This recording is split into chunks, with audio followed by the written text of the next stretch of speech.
Je suis Astéris Kouliagbe, je suis diplômant de formation et je suis le président en exercice de l'association Mairie des Jeunes du Bénin, mandature 2020-2025. Le séminaire national des jeunes maires du Bénin, entendu Sénajam, que nous avons commencé par organiser depuis 2018. Donc nous sommes à notre 6e édition cette année. La première édition a été organisée à Boycon, la deuxième édition dans la commune d'Adjanwere. Après nous étions dans la commune de Lokossa, puis à Parakou et maintenant nous serons à Ouida du 5 au 7 prochain. Et en 2021, il y avait la pandémie de Covid-19 qui sévissait, donc on était obligé de l'organiser online, ce qui a fait qu'on n'a pas pu retenir une ville pour l'édition là. Alors, pourquoi cette initiative? Déjà, au sein de l'association Mairie des Jeunes du Bénin, nous avons compris que il faut quand même une rencontre périodique pour les jeunes de se réunir afin d'échanger sur des questions qui minent notre société, afin de vouloir réfléchir sur des nouveaux défis à relever tout au long d'une année. Cette activité, le séminaire national des jeunes maires du Bénin, est une activité statutaire pour notre association, ce qui fait en même temps office pour les maires des jeunes de se réunir, de réfléchir et en même temps d'inciter de nouvelles personnes à intégrer notre association et afin même de nouer de nouvelles relations avec les partenaires techniques et financiers. Le thème du présent séminaire, le leadership des jeunes à l'épreuve des crises sécuritaires, de l'inclusion sociale et de la promotion du droit à la santé sexuelle et reproductive. Pourquoi avoir choisi ce thème? La jeunesse béninoise est une jeunesse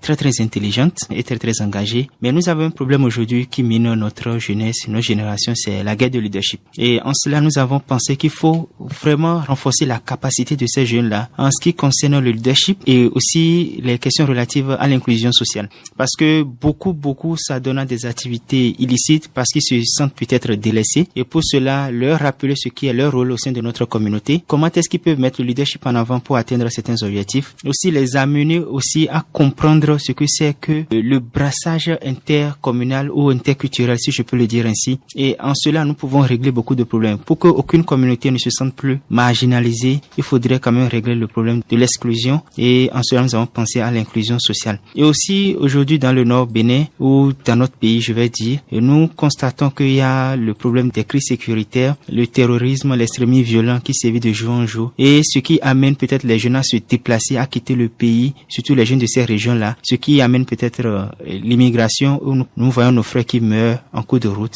Toutes ces questions nous préoccupent au sein de l'association Mairie des Jeunes du Bénin. Il est important pour nous de trouver des solutions pour régler ces problèmes. Et une communauté saine, une communauté qui veut être développée, est une communauté qui a ses enfants bien en forme, qui répondent vraiment aux questions relatives à la santé. Et en cela, il faut impérativement sauver l'avenir. Sauver l'avenir, c'est de former les jeunes sur les questions relatives à la santé sexuelle et reproductive, les amener à se planifier, les amener à avoir une éducation sexuelle durable même, pour que nous puissions être sûrs que tout ce que nous sommes en train de construire aujourd'hui ne pourront pas s'envoler demain, mais ce serait des acquis pour les générations futures. Vous évoquiez tout à l'heure les activités illicites auxquelles les jeunes s'adonnent. Jamais on n'a entendu votre position sur la cybercriminalité. Pourquoi? La question relative à la cybercriminalité est une question que personne ne peut d'abord encourager, aucun parent ne peut encourager cela. Et moi-même en tant que jeune, en tant que président d'organisation de jeunesse, nous nous battons tous les jours pour montrer une image noble de notre jeunesse à l'extérieur. Donc nous ne pouvons encourager cela, mais si les jeunes s'adonnent à cela, c'est parce qu'ils ne sont pas suffisamment cultivés sur les potentielles opportunités qu'ils peuvent avoir avec le numérique, parce que quand on parle de cybercriminalité, c'est parce que ils ont eu accès au numérique, ils ont eu accès à l'internet. Donc c'est parce qu'ils ne savent concrètement pas ce qu'ils peuvent faire avec le numérique. Ils se disent peut-être en extorquant les autres, en arnaquant, c'est peut-être la manière la plus rapide pour eux de pouvoir avoir le gain facile et de pouvoir accéder peut-être à une richesse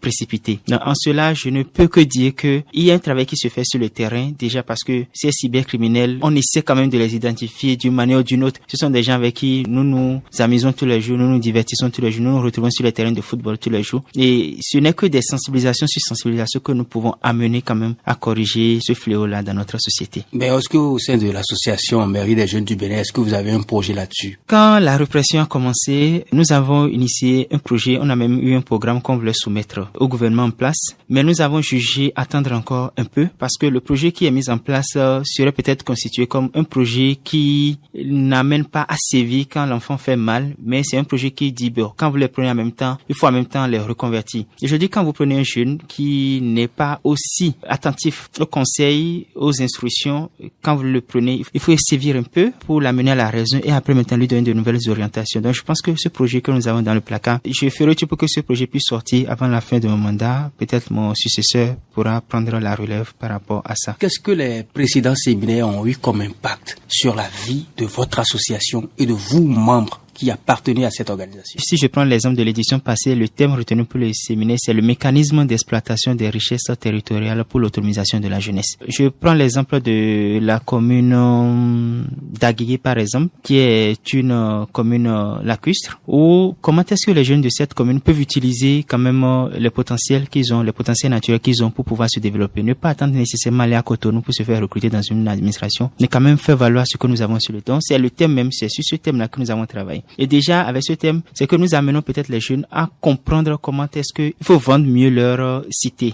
leur richesse. Et à travers ce séminaire, nous avons pu avoir assez de partenariats. Il y a même une école au Ghana qui nous a offert 100 bourses, et nous avons envoyé des gens au Ghana pour suivre une formation en langue anglaise, et ils sont revenus et aujourd'hui nous sommes satisfaits. Donc déjà, ça favorise encore l'interaction, la communication pour la recherche des partenaires, et pourquoi pas aujourd'hui on dit que l'anglais est la première langue vivante et c'est la langue aussi du business, des affaires. Donc nous savons aujourd'hui que nous avons des potentiels au sein de l'association qui peuvent nous représenter valablement auprès de certaines structures anglophones. Pourquoi pas pour défendre l'intérêt de l'association et mieux même faire développer leur communauté.